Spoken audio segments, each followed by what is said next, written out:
ओम श्री गुरुभ्यो नमः। वेदांता गुरुजी चैनल में आप सभी का स्वागत है। तो पिछले सेशन में हमने देखा था कि क्लेश जो हमारे और समाधि के बीच का सबसे बड़ा रोड़ा है, उससे अगर आपको बाहर निकलना है, उबरना है, तो एक ही चीज है, वो है साधना, या जिसको हम कहते हैं क्रिया योग। और क्रिया योग में तीन बातें बताई गई थी: तप, स्वाध्याय, ईश्वर प्रणिधान। ये तीन मूल साधनाएं हैं जिनकी मदद से हम अपने क्लेश से बाहर आ सकते हैं। तो आज के इस सेशन में हम देखेंगे कि क्लेश कितने प्रकार के होते हैं, उनकी कितनी अवस्थाएं होती हैं, और उन क्लेशों का क्या क्या स्वरूप होता है, वो हम देखेंगे। So let us start today's session with prayer.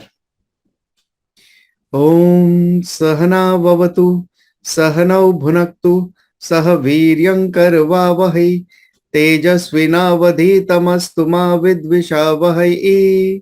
Om Shanti शांति शांति। योगेन चित्तस्य पदेन वाचां मलं शरीरस्य च वैद्यकेन योपाकरोतं प्रवरं मुनीनां पतंजलिम प्रांजलिरानतोस्मि। तो हमारा आज का जो सूत्र है, तीसरा सूत्र, वो हम पहले पढ़ लेते हैं। अविद्यास्मिता राग द्वेषाभिनिवेशा पंच क्लेशाः। अब मैं ब्रेक करके बता देता हूं। अविद्या, अस्मिता, राग द्वेष, अभिनिवेशाः, पंच क्लेशाः। तो अब इसके वर्ड मीनिंग को भी हम देख लेते हैं। तो यहां पर है, क्लेश के 5 प्रकार बताए गए हैं। पंच क्लेशाः, क्लेश 5 तरह के होते हैं। वो क्या है? तो सबसे पहला है अविद्या, इग्नोरेंस। दैट हम लोग उसको डिटेल में समझेंगे। अस्मिता, एमनेस, आई एम। राग, अटैचमेंट या डीप लाइकिंग्स जिसको हम कहते हैं, डीप क्रेविंग है, वो ऑब्सेशन हो गया किसी चीज के लिए, तो वो सारी चीजें राग में आ जाती है। द्वेष, एवर्जन, या हमें किसी चीज से नफरत है, ईर्ष्या है, हमें वो चीज नहीं चाहिए, वैसा द्वेष।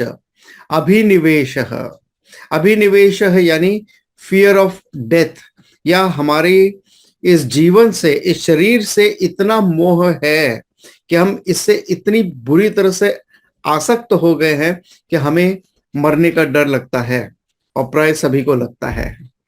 तो ये अविद्या, अस्मिता, राग, द्वेष, अभिनिवेश, ये 5 तरह के क्लेश हैं जिनके बारे में आज हम जानेंगे। तो सबसे पहले है इग्नोरेंस, अविद्या। अविद्या जब हम बात करते हैं तो अविद्या का एक अर्थ हो गया बिल्कुल इग्नोरेंट है, हमें कुछ नहीं पता है। दूसरा, इसका अर्थ ये भी निकल के आता है कि हमें जो पता है वो गलत ढंग से पता है। जो वास्तविक स्वरूप है, उस स्वरूप के रूप में हमें नहीं पता, लेकिन उसे हम कुछ और समझ लेते हैं। इसको भी हम कहते हैं अविद्या। अस्मिता, अस्मिता यानी ये शरीर, मन, बुद्धि के साथ जब हमारा आइडेंटिफिकेशन होता है और हम कहते हैं ये मैं हूं, तो ये है अस्मिता भाव।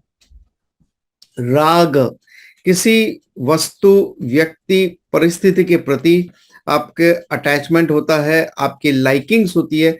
अगर आप लाइक भी करते हो, जैसे आई लाइक रसगुल्ला, तो ये लाइकिंग हो गई और आपको वो क्रेविंग भी हो जाती है, वो राग वहां से शुरू होता है।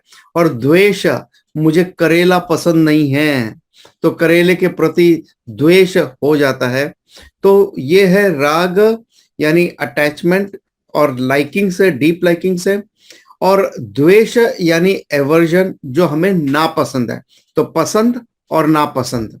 अभिनिवेश, अभिनिवेश यानी फियर ऑफ डेथ, या आप ये भी कह सकते हो क्योंकि हमें अपने जीवन से बहुत ज्यादा आसक्ति है, इसलिए हमें डर है कि हम कहीं मर न जाए, इस बात का हमें भय है। तो ये 5 क्लेश है। अब एक एक करके इन क्लेशों को विस्तार से एक्सप्लेन किया है पतंजलि मुनि ने। तो हम देखते हैं अपना अगला सूत्र, सूत्र नंबर 4। अविद्या क्षेत्रमुत्तरेषां प्रसुप्त तनु विच्छिन्नोदाराणाम्। अविद्या क्षेत्रमुत्तरेषां प्रसुप्त तनु विच्छिन्नोदाराणाम्। अब हम इसके वर्ड मीनिंग को भी देख लेते हैं। प्रसुप्त तनु विच्छिन्न उदाराणाम। प्रसुप्त, सुप्त यानी जो सोया है, प्रसुप्त अच्छी तरह से सोया है, तनु यानी क्षीण कर देना, कमजोर कर देना, वीक कर देना, विच्छिन्न यानी छिन्न भिन्न हो चुका है, वो विच्छिन्न, लेकिन ये टेम्पररीली छिन्न भिन्न हुआ है। और उदार का मतलब है जो बहुत एक्टिव है, बहुत ज्यादा मैनिफेस्टेड है। सो अब हम इसको थोड़ा सा डिटेल में देख लेते हैं। उत्तरेशाम यानी जिनका वर्णन हमने तीसरे सूत्र में किया था अविद्या के बाद में। तो जो 5 क्लेश के बारे में हमने बात की थी, उसमें प्रथम था अविद्या, उसके बाद में अस्मिता आदि जो 4 क्लेशों के बारे में हमने बात की थी। और वो 4 क्लेश कौन से हैं, नीचे कमेंट करके आप मुझे बताइएगा। तो उत्तरेशाम यानी जिनका वर्णन हमने अविद्या के बाद पिछले सूत्र में किया था, उससे संबंधित है।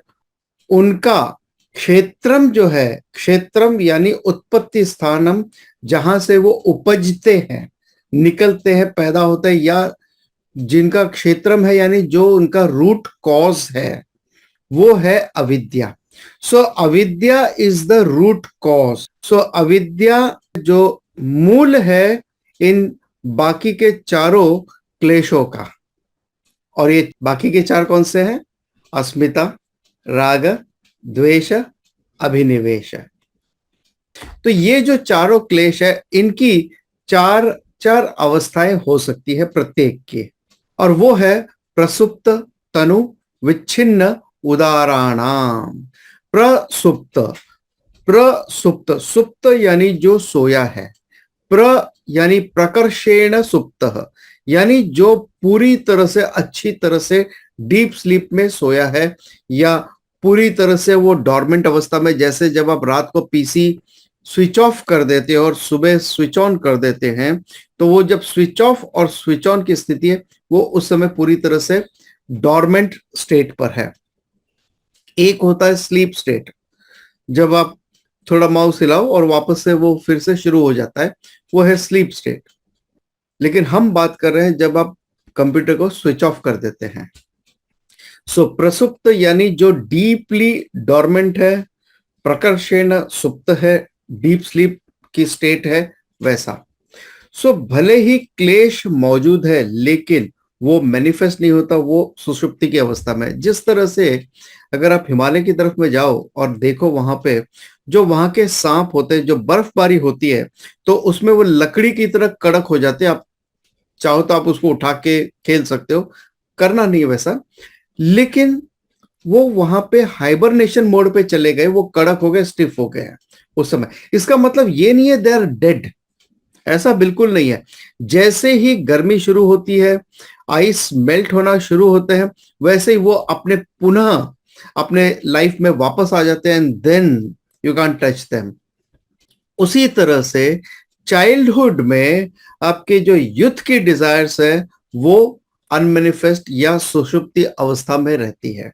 और वैसे ही जब आप वृद्धावस्था में आते हो, तो ऐसा नहीं है कि चाइल्डहुड की जो डिजायर्स है, आपको क्रीड़ा से, खेल कूद से जो इंटरेस्ट था चाइल्डहुड में, वो खत्म हो गई। नहीं, वो फिर भी रहती है, लेकिन वो प्रसुप्ति अवस्था में है, क्योंकि अभी शारीरिक रूप से आपकी बॉडी उसके लिए कंड्यूसिव नहीं है।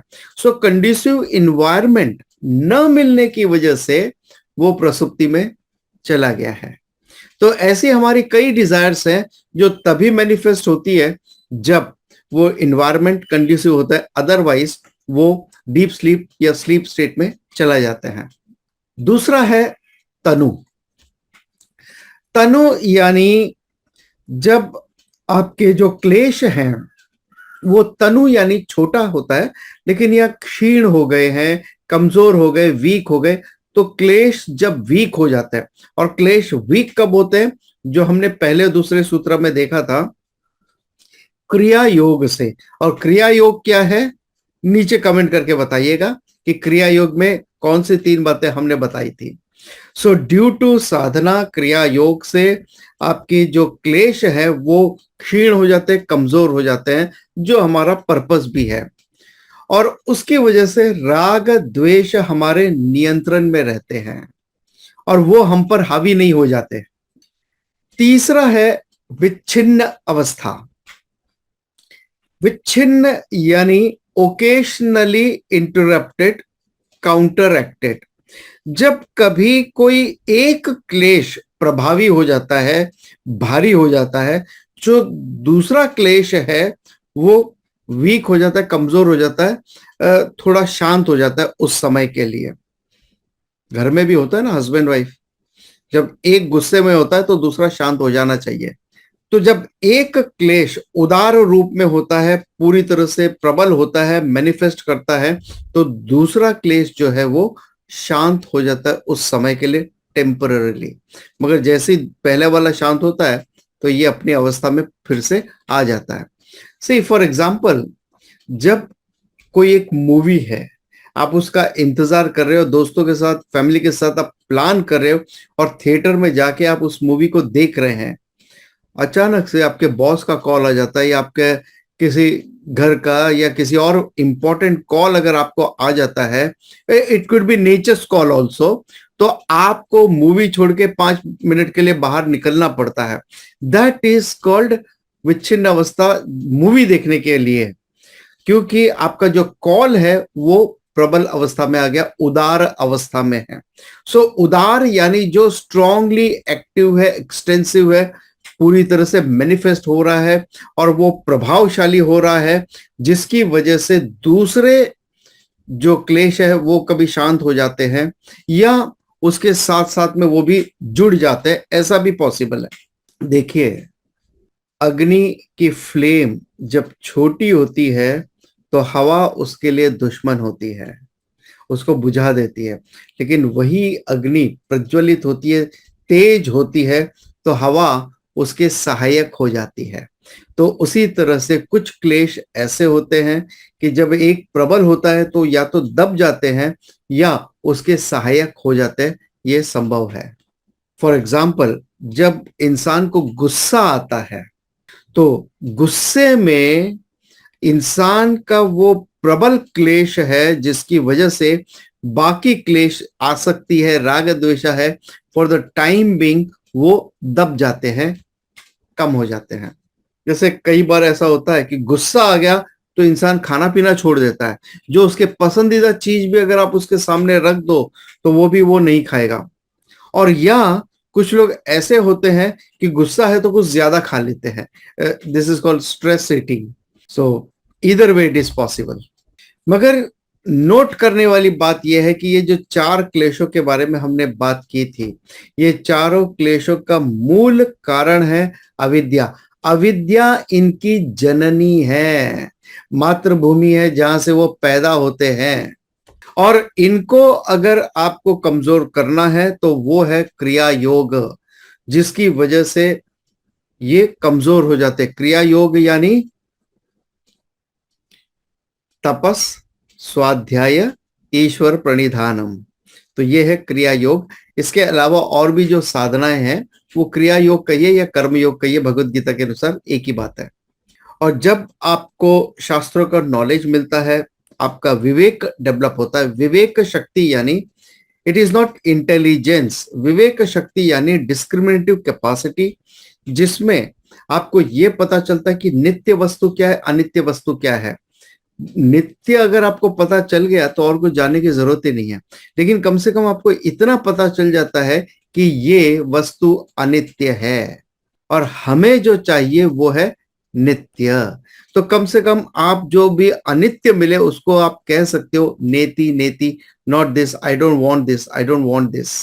और इस तरह से नॉलेज मिलने के बाद में वो व्यक्ति जीवन मुक्त हो जाता है। जब पूरी तरह से नॉलेज मिल जाता है, वो कैवल्य सिद्धि को प्राप्त कर लेता है। So this is the state जहां पर उसकी जो सारे क्लेश है, दैट इज कॉल्ड दग्ध बीज। दग्ध बीज यानी रोस्टेड सीड्स। तो जब सीड को एक बार, बीजों को एक बार रोस्ट किया जाए, फिर वो वापस जर्मिनेट नहीं होते। उसी तरह से क्लेश है, मगर वो आपको कोई अफेक्ट नहीं कर पाएंगे, उसकी वजह से आपका कोई कर्म नहीं बढ़ेगा और आपके लिए कोई रुकावटें नहीं होंगी। इन शॉर्ट, आपके लिए और क्लेश नहीं बढ़ेंगे एक बार जब आपने नॉलेज हासिल कर लिया उसके बाद में। ये 5 तरह के जो क्लेश है उनकी 4 अवस्थाएं होती है, ये अभी हमने देखी। मगर ये 5 तरह के क्लेश जो हैं, अब हम उसको डिटेल में देखते हैं। अनित्या शुचि दुखानात्मसु नित्य शुचि सुखात्मक ख्यातिरविद्या। फिर से, अनित्य शुचि दुखानात्मसु, अनित्य अशुचि दुख अनात्मसु, नित्य शुचि सुखात्मक ख्याति ही अविद्या। अनित्य शुचि दुखानात्मसु नित्य शुचि सुखात्मक ख्यातिरविद्या। अब इसके वर्ड मीनिंग को भी देख लेते हैं। अनित्य, अशुचि, दुख, अनात्मसु। तो जो अनित्य है, अशुचि है या अपवित्र है, इम्प्योर है, और दुख है और अनात्मा, अनात्मा यानी नॉट आत्मा, आत्मा के अलावा जो कुछ है वो। क्रमशः नित्य शुचि सुख आत्मख्याति ही अविद्या। तो ये जो अनित्य को नित्य समझना, अशुचि को शुचि समझना, दुख है जहां पर जो वस्तु दुख का कारण है उसे सुख का कारण समझ लेना, या जो अनात्मा है उसे आत्मा समझ लेना, तो ये अविद्या है। यानी ये जो एरोनियस अंडरस्टैंडिंग है, इन सिंपल प्लेन वर्ड्स में, जो हमारी गलत फहमी है, जो अधर्म है उसे धर्म समझ लेना, जो गलत है उसे सही समझ लेना, ये जो एरोनियस अंडरस्टैंडिंग है इसे हम कहते हैं अविद्या। तो भोजवृत्ति कहती है अतस्मिन् तद इति प्रतिभासो विद्या, यानी जिसमें वो धर्म नहीं है लेकिन हमें लगता है कि वो धर्म उसमें है। जैसे कोई वस्तु है, ऑब्जेक्ट है, हम कहते हैं उसमें सुख है लेकिन वास्तव में उसमें सुख नहीं है। तो ये जो भाव है, ये जो गलत फहमी है वस्तुओं के प्रति, इसे हम कहते हैं अविद्या। यहां पे 4 एग्जाम्पल्स दिए गए हैं। अनित्य पदार्थों में नित्यता का एहसास होना, यानी ये जैसे पॉट है, क्या ये नित्य है? नहीं, क्योंकि ये पॉट कल नहीं था, आज है और कल नहीं रहेगा। तो नित्य की परिभाषा क्या है? त्रिकाले अपि अस्ति इति नित्यः। जो तीनों कालों में विद्यमान रहे वही नित्य है। लेकिन अगर आप देखो, ये पॉट बना किससे है? क्ले से। तो ये जो क्ले कल भी था, आज भी है, आगे भी रहेगा। तो इस पॉट में जो क्ले है वो सत्यम है, लेकिन जब भी हम देखते तो हम क्या कहते हैं? पॉट है। सो व्यवहार जगत में हम इसको पॉट ही कहेंगे, लेकिन कॉग्निटिवली हम इसको समझते हैं कि ये मिट्टी है जो इसमें सत्यम है। लेकिन व्यवहार की भाषा में क्या आप बोलते हैं? मिट्टी का घड़ा, घड़ा जो है, पॉट जो है वो इंपॉर्टेंट है और उसकी विशेषता क्या है? वो मिट्टी है। वास्तविकता क्या है? मिट्टी वास्तविकता है, घड़ा उसकी विशेषण है, उसकी विशेषता है कि वो घड़े के रूप में है या कप के रूप में है या किसी और रूप में है। लेकिन व्यवहार जगत में सब उल्टा होता है। उसी तरह से गोल्ड ऑर्नामेंट्स, तो हम आइडेंटिफाई करते हैं गोल्ड ऑर्नामेंट से, जबकि वास्तविकता ये है कि उसमें जो गोल्ड है वो सत्य है, वो नित्य है। ऑर्नामेंट्स टूटते रहते हैं, बिखरते रहते हैं, लेकिन जब तक ये आइडेंटिफिकेशन पॉट में है तब तक कॉम्प्लेक्सेस भी रहेंगे। जैसे ये एक पॉट है और ये छोटा कप है, छोटा पॉट है, तो दोनों में थोड़ा फर्क है। एक इससे भी बड़ा हो सकता है, तो इस पॉट को कॉम्प्लेक्स हो सकता है मैं बड़ा हूं, इसको कॉम्प्लेक्स हो सकता है मैं तो छोटा हूं, इस तरह से। या ये जो पॉट है इसको कॉम्प्लेक्स हो सकता है मैं तो ब्रोकन पॉट हूं, मैं तो टूट चुका हूं अपनी जिंदगी में। तो ये कॉम्प्लेक्सेस तब तक है जब तक आप पॉट के साथ आइडेंटिफाई करते हैं, रिलेट करते हैं। लेकिन जब आप ये मान लो कि ये भी क्ले है, ये पॉट ये समझ जाता है, या ये ब्रोकन पॉट है ये समझ जाते कि मैं तो क्ले हूं वास्तविकता में, टूटा फूटा हुआ तो क्या हुआ, तब कोई कॉम्प्लेक्सेस नहीं है, कोई गिल्ट नहीं, कोई हर्ट नहीं, कोई प्रॉब्लम नहीं है, मेंटल स्ट्रेस नहीं, कोई क्लेश नहीं है। उसी तरह से जब हम अपने आप को आइडेंटिफाई कर लेते आत्मा से, तब कोई क्लेश नहीं होते हैं। तो दूसरा यहां बताया है, अपवित्र में पवित्र को देखना, अधर्म में धर्म को देखना। जैसे फिल्मी रियल हीरो को हम रियल लाइफ का हीरो समझ बैठते हैं, ये गलत बात है। भाई वो फिल्मी लाइफ में वो हीरो हो सकते हैं पर्दे के ऊपर, लेकिन रियल लाइफ में भी कोई जरूरी नहीं है कि वो हीरो है। तीसरी बात उन्होंने बताई कि जो दुख देने वाली वस्तुएं हैं उसमें हमें सुखमय का अनुभव होता है, एहसास होता है। जैसे फॉर एग्जाम्पल आप कहते हो कि मैं जब रसगुल्ला खाता हूं तो मुझे खुशी का अनुभव होता है, वी डोंट डिनाई दैट। मगर लेट अस एनालाइज कि क्या वो वास्तव में सही है कि अगर मैं रसगुल्ला खाता हूं या मैं कोई भी डिजायर्ड एक्टिविटी करता हूं तो मुझे उससे खुशी मिलेगी, क्या वास्तविकता में वो सही है? Let us take the example of rasgulla. अगर खुशी उस रसगुल्ले में है तो हर व्यक्ति को उस एक रसगुल्ला खाने से समान रूप से खुशी मिलनी चाहिए, मगर वैसा नहीं होता है। दूसरा, अगर खुशी उस रसगुल्ले में है तो हर बार मुझे फर्क नहीं पड़ता दूसरे को क्या मिलता है नहीं मिलता है, मुझे उससे खुशी मिलती है, ठीक है कोई बात नहीं। तो हर बार जब मैं रसगुल्ला खाऊं तो मुझे खुशी मिलनी चाहिए नहीं। जब तबीयत खराब होती है, पेट खराब हो गया खास तौर पे, तो आपको कुछ भी खाना पसंद नहीं होगा, या जब नौशिया जैसी फीलिंग होती है आप कुछ खाना पसंद नहीं करोगे वैसी परिस्थिति में। तो अगर रसगुल्ले में खुशी है तो वो हर समय मिलनी चाहिए आपको, मगर वो भी सच नहीं है। तीसरी बात, अगर उस सेंस ऑब्जेक्ट में यहां पे जो रसगुल्ला है उसको उसमें अगर खुशी है तो जितनी बार भी आप खाओ तो वो खुशी दिन प्रतिदिन बढ़नी चाहिए। आप खा के देख लो, आपको पता चल जाएगा कि जैसे जैसे आप रसगुल्ला खाते हो वैसे वैसे आपकी जो खुशी है वो कम होती जाती है। जैसे कुछ लोग जो एडिक्टेड हो जाते हैं सिगरेट से, तो पहले एक सिगरेट में जो उनको मजा आता था या रिलीफ मिलता था वो एक सिगरेट का था, मगर अब उतने ही रिलीफ को पाने के लिए 2 सिगरेट, 3, 4, 5, 6 एंड मोर, और चेन स्मोकिंग, मगर उसके बावजूद उनको वो खुशी नहीं मिलती। इनफैक्ट फाइनली उनकी वो स्थिति आ जाती है न्यूट्रलाइजेशन, उदासीनता। यानी हम कांटेक्ट करते हैं लेकिन कांटेक्ट करने के बाद कोई खुशी नहीं मिलती है, लेकिन अगर कांटेक्ट नहीं किया तो पीड़ा होती है। That is the state of neutralisation. तो रसगुल्ला खाया कोई खुशी नहीं है, डिजायर है खाया कोई खुशी नहीं, फटाफट फटाफट खा लिया, लेकिन अगर नहीं खाया तो मेंटल क्रेविंग होती है, या सिगरेट है, स्मोकिंग है, एडिक्शन है, या चाय कॉफी हो सकता है। तो अगर सुबह सुबह मॉर्निंग टी कॉफी नहीं मिली अगर, तो स्ट्रेस हो सकता है।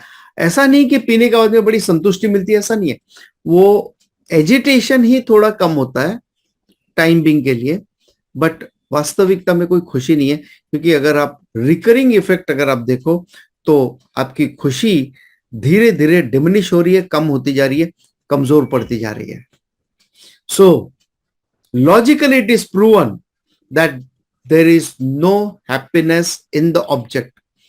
सो तर्क से हम ये साबित करते हैं कि विषय भोग में किसी तरह की कोई खुशी नहीं है। इनफैक्ट वो दुख का कारण है, क्योंकि धीरे धीरे खुशी कम हो रही है, जितनी आपकी नेचुरल खुशी थी वो भी कम हो रही है। सो दुख का कारण है, और उस दुख में हम सुख को देखते हैं, ये अविद्या है। उसी तरह से चौथी बात यहां पे बताई है, अचेतन में चेतनता का एहसास होना, यानी मैं करता हूं, मैं यानी मैं ये शरीर मन बुद्धि के साथ आइडेंटिफाई करता हूं और मैं कहता हूं ये काम मैंने किया, ये प्रॉपर्टी मेरी है, ये इसका श्रेय मुझे मिलना चाहिए। किस बात का श्रेय? आपने क्या किया?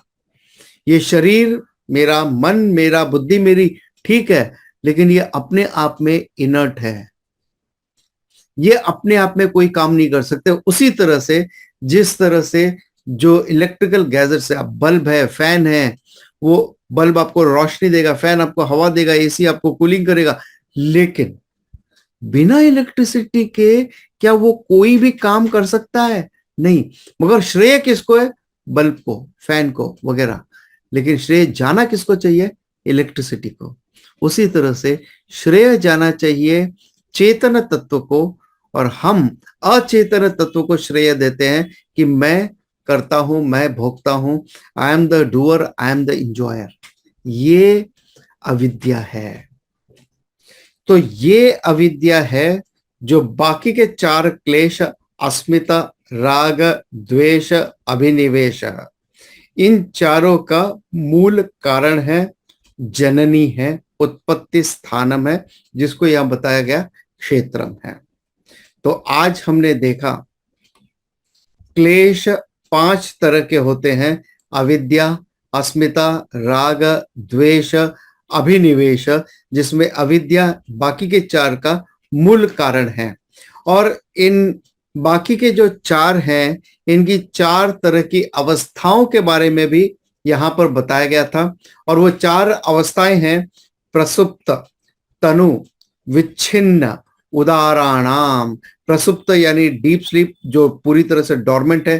तनु यानी जो क्लेश क्षीण हो गया है।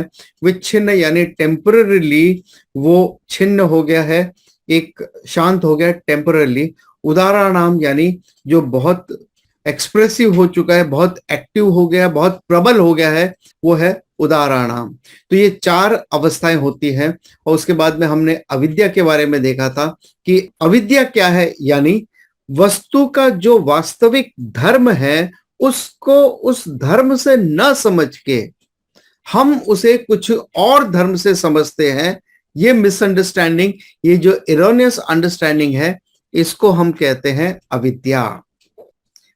जैसे अनित्य में नित्य को देखना, अशुचि में इम्प्योरिटी में प्योरिटी को देखना, दुख में सुख को देखना, और अनात्मा में आत्मा का भाव होना, ये है अविद्या। सो आने वाले सूत्रों में हम देखेंगे आगे के 4 क्लेशों के बारे में, और वो हम करेंगे हमारे नेक्स्ट सेशन में।